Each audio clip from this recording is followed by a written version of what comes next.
BJP की प्रवक्ता हैं अनिला जी, आपका स्वागत। मैं आपसे जानना चाहता हूं कि ये जातिगत सर्वेक्षण रिपोर्ट जो बिहार की सरकार ने ऑफिशियली रिलीज की है, भारतीय जनता पार्टी उस पर क्या ओपिनियन रखती है?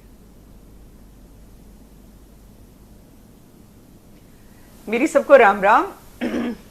तो जो इनका नारा चलता है ब्रजेश जी कि जिसकी जितनी संख्या भारी उसकी उतनी हिस्सेदारी, तो उसके हिसाब से तो नीतीश जी को तुरंत स्टेप डाउन कर जाना चाहिए मुख्यमंत्री के पद से और अपने भतीजे तेजस्वी यादव जी को तुरंत का तुरंत मुख्यमंत्री बना देना चाहिए। क्योंकि जिस जाति से तेजस्वी जी आते हैं उसकी जाति जनगणना के अनुसार 14.26% की आबादी है और जिस जाति से नीतीश बाबू आते हैं वो 2.87% है। तो उस हिसाब से अगर भाई आप हिस्सेदारी के हिसाब से देखा जाए तो तेजस्वी जी का ज्यादा अधिकार बनता है मुख्यमंत्री पद के लिए। देखिए, ऐसा है कि अभी इन्होंने जातीय जनगणना कराई है, दूसरी डिमांड क्या होगा? रिजर्वेशन इन रिजर्वेशन। ये कहा जाएगा कि ठीक है 27% जो है ओबीसी रिजर्वेशन है और इसमें अब इतना परसेंट आप कुर्मी को दे दीजिए, इतना परसेंट आप कुशवाहा को दे दीजिए, इतना परसेंट आप जो है मुसहर को दे दीजिए, मल्लाह को दे दीजिए, केवट को दे दीजिए। इस प्रकार क्या अब नेक्स्ट इनका कदम होने वाला है? देश को कहां लेकर जाने वाले हैं?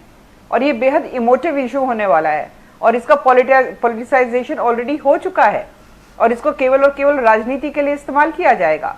हम अच्छी तरीके से जानते हैं, अगर हम एसईसी के आधार पे यानी सोशल इकोनॉमिक कास्ट सेंसस के आधार पे सेंसस की बात करते हैं तो 1931 से इसकी शुरुआत हुई थी।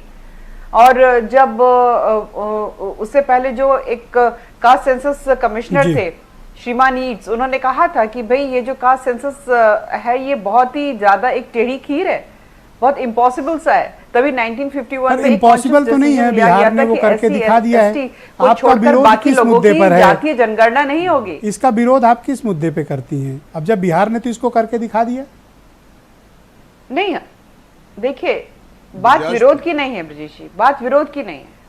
वो सूबे के मुख्यमंत्री हैं, उन्होंने जातीय जनगणना कराई, उसके आंकड़े उजागर किए, ये उनका प्रेरोगेटिव है क्योंकि वो उस राज्य को हेड कर रहे हैं। अब वो उसको किस प्रकार से इस्तेमाल करेंगे ये समय बताएगा। चिंता मेरी इसलिए होती है कि हमारा संविधान कहता है कि जाति के आधार पर, धर्म के आधार पर, लिंग के आधार पर आपस में मत बंटो, सब एक होकर आगे बढ़ो।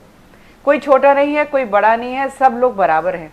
और यहाँ पर हम देखते हैं कि जब राजनीतिक दल अपने फायदे के लिए उसको जाति में भी खंड, जब आप ये बात कहती हैं कि ये राजनीतिक फायदे के लिए है, क्या ये उस वक्त आप अनुप्रिया पटेल को भी यही सीख दे रही होती हैं?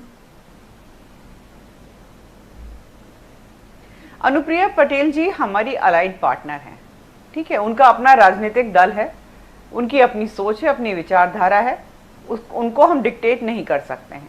मैं भारतीय जनता पार्टी की प्रवक्ता हूं, उस प्रवक्ता के अनुसार मैं कुछ बोल सकती हूं, तो मैं अनुप्रिया पटेल जी की पार्टी के बारे में तो नहीं बोल सकती। आपकी पार्टी के दूसरे पॉलिटिकल पार्टनर हैं, पता है, नए आपके साथ आए हैं, ओम प्रकाश राजभर, वो भी चाहते हैं कि जातिगत सर्वेक्षण हो। मेरा वही स्टैंड उनके लिए भी रहेगा। मैं यहाँ बीजेपी की प्रवक्ता हूँ, मैं अलाइड पार्टनर्स की प्रवक्ता नहीं हूं, मैं एनडीए की प्रवक्ता बनकर यहाँ नहीं बैठी हूं। मुझे एक ही चीज समझ में आती है, जब मेरे राष्ट्र के प्रधानमंत्री जी कहते हैं सबका साथ सबका विकास, वो किसी को अलग अलग बांट के नहीं देखते हैं, डिस्क्रिमिनेट नहीं करते हैं। ओके, इस राउंड का फाइनल क्वेश्चन है आपसे, क्या उत्तर प्रदेश में रखा था जातिगत सर्वे होना चाहिए या नहीं होना चाहिए?